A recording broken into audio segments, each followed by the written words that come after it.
Qonağımız isə araşdırmacı, jurnalist İfadə Cəfərovadır. İfadə xanım, xoş gördük.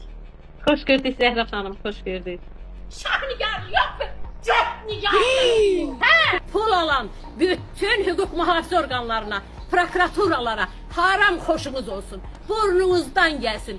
Balalarınızı müalicə etməyə pul tapmayasınız. Buradan səslənirəm. Fuad Məmmədov, özümə deyə bilmirsən. Bəlkə məni sevirsən? Çıxın gedin Azərbaycandan. Çıxın gedin. Boşaldın prokuraturanı. Boşaldın nazirliyi. Prokuraturası, Azərbaycan məhkəməsi, Azərbaycan polisi. Yaşama deyil bu Azərbaycan. Beyninize bir pagon koyup Azerbaycan benimdir deyə bilmərsiniz. Kresloda siz oturup 15-16 yaşında kız aktarıp Ərəbləri getirip Azerbaycan'da kızları satıp bizim namusumuzu, qeyrətimizi satıp ne bileyim patınızı, matınızı getirip Azerbaycan'da satıp pul eləyə bilmərsiniz. Çıxın gedin benim Azerbaycanımdan. Nifrət edirəm sizə. Nifrət edirəm memurlar, sizə nifrət edirəm. Pul alırsan aparıb arvadına. Tursiya alırsan ay şərəfsiz memur. Səni çağırsalar artıq.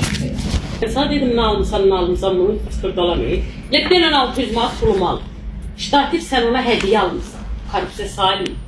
Xahiş edirəm. Siz nə edirsiniz? Sən nə iş tutursan? Mən niyə səndən iş tuturam ki? Sən də bir iş tutursan. Etmədən mən canlı yayındayam axı. Eləməyin də belə.